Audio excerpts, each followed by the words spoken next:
Саламатсыздар ма, құрметті әлеуметтік желі пайдаланушылары.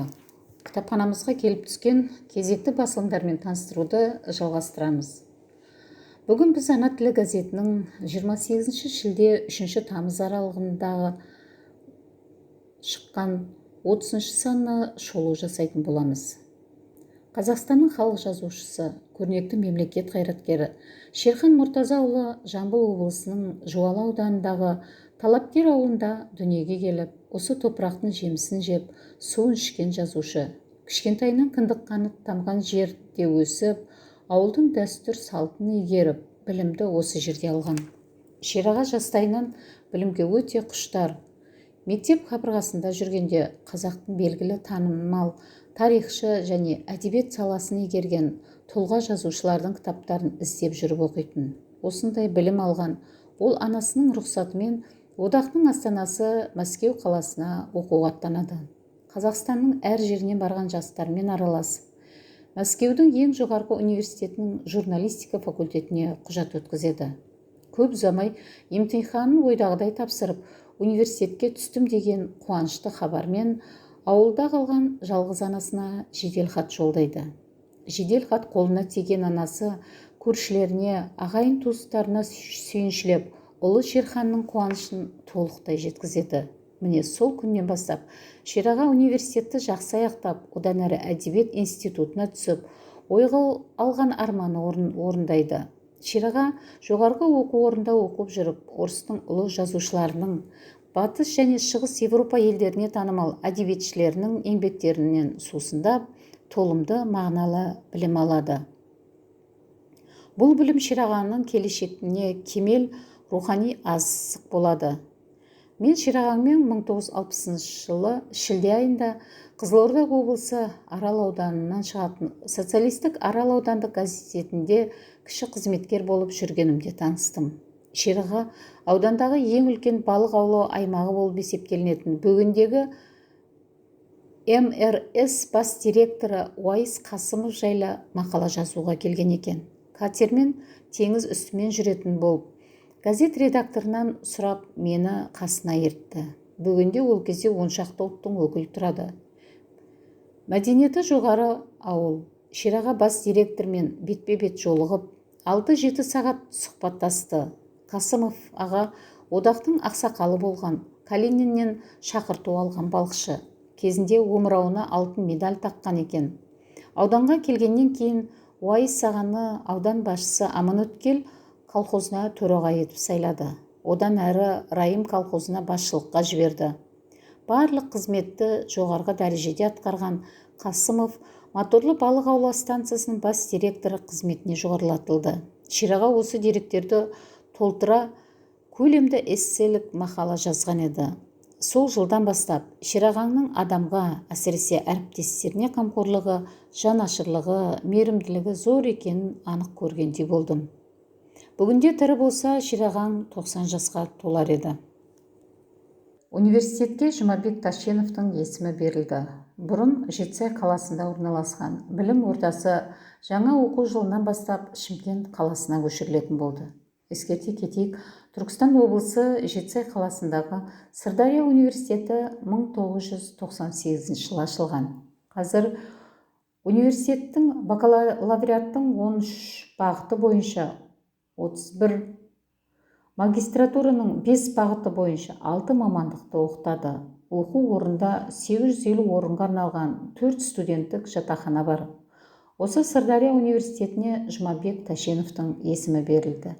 Ескерте кетейік, Жұмабек Ташенов 1939-1943 жылдары Солтүстік Қазақстан облысы жер бөлімі бастығының орынбасары болып жұмыс істеді. 1945 жылы Солтүстік Қазақстан облысы партия комитеті хатшысының орынбасары және мал шаруашылығы бөлімінің меңгерушісі қызметіне ауыстырылды. 1947-1948 жылдары Солтүстік Қазақстан облысы атқару комитеті төрағасының орынбасары, 1948-1951 жылдар аралығында осы облыстың атқару комитетінің төрағасы болып бекіді. 1952 жылы Ақтөбе облыстық партия комитетінің бірінші хатшылығы қызметіне тағайындалды. Облыста жақсы қызмет істеп, жоғарғы көрсеткіштерге жеткен Жұмабек Тәшеновті халық 1955 жылы Қазақ КСР жоғарғы кеңесі президиумның төрағасы қызметіне сайлады. Мұнан 5 жыл өткеннен кейін 45 жастағы Тәшенов 1960 жылы қаңтар айында Қазақ КСР министрлер кеңесі төрағасына тағайындалды. Бұл қызметтен 1961 жылы қаңтар айында босатылған соң 5 ай жұмыссыз отырғаннан кейін ол Шымкент облыстық атқару комитеті төрағасының қатарындағы орынбасары қызметіне қитұрқы саясаттың кесірінен төмендетілді.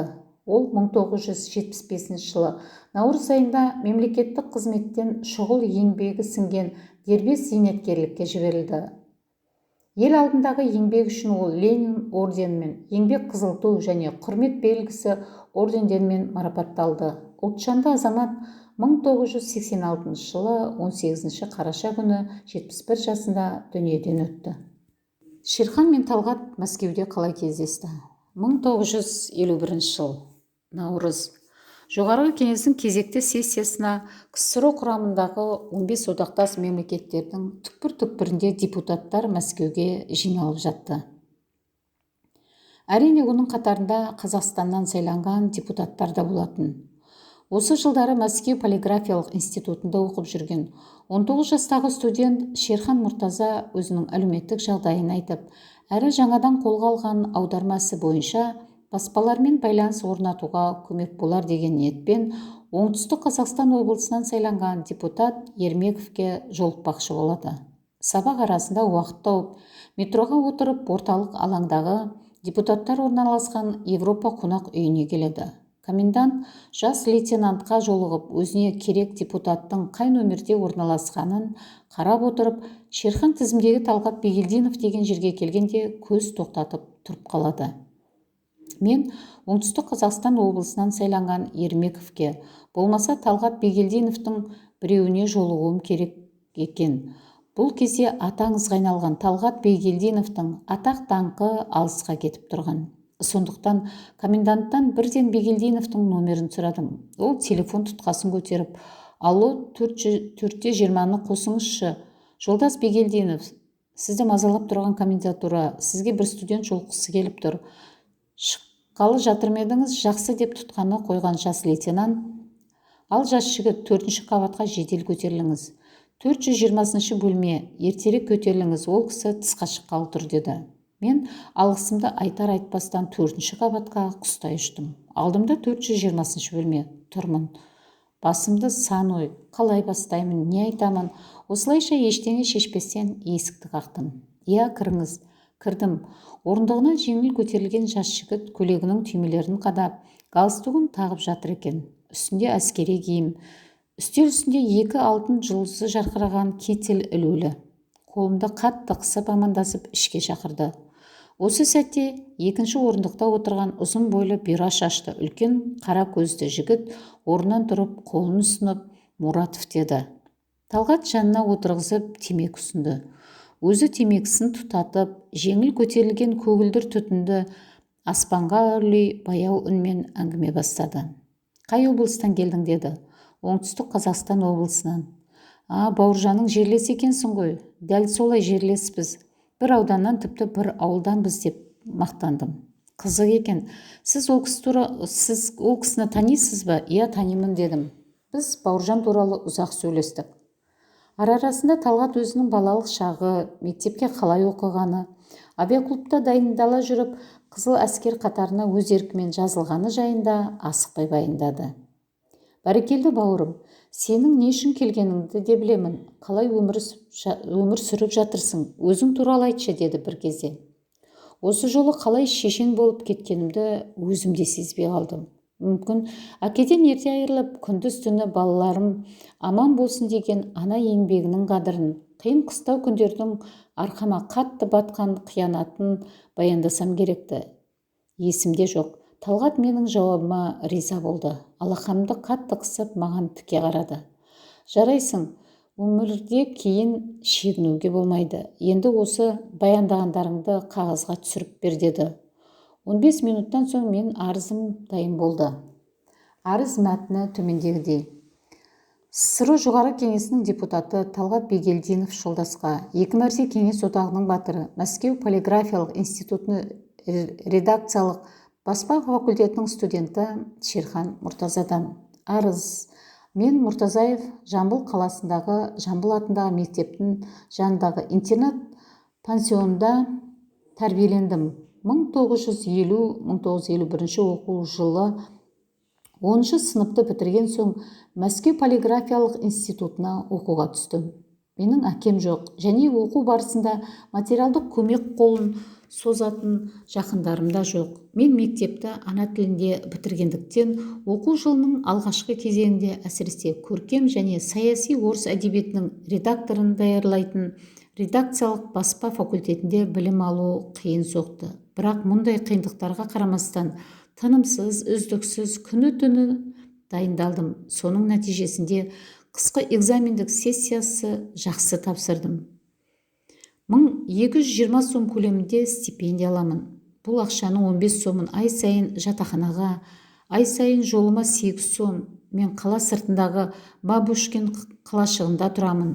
Жарнаға комсомолдық және кәсіподақтық 5 сом. Сондай-ақ оқу құралдарыма ай сайын 30 сом көлемінде қаржы жұмсаймын. Тамағыма қалатын 150 сом. Осындай қаржыға стипендияға дейін өмір сүру ауыр. Киім туралы айтар болсақ, Мәскеуге жүрер алдында мен интернат пансионаттан киім алған болатынмын. Ал енді бүгінгі күнді ойлап қарасам, алдағы күндерде киім, аяқ киім жайы не боларын білмеймін. Қалай өмір сүремін? Сабағым не болмақ? Бірақ сабақтан қол үзгім келмейді. Ол жайлы ойлағымда келмей, тек институтты бітіріп, отаныма керек азамат болғым келеді. Сізден менің қиын жағдайымды ескеріп, менің жоғарғы оқу орнын аман-есен бітіруім үшін материалдық көмек көрсетуіңізді сұраймын. Шерхан Мұртаза, 10 наурыз 1951 жыл. Орысшадан аударған Ерман Әбдиев, журналист, Тараз қаласы. Шерхан мен Талғат Мәскеуде кездесті атты мақаланы осы Ана тілі газетінің 30 санынан оқи аласыздар.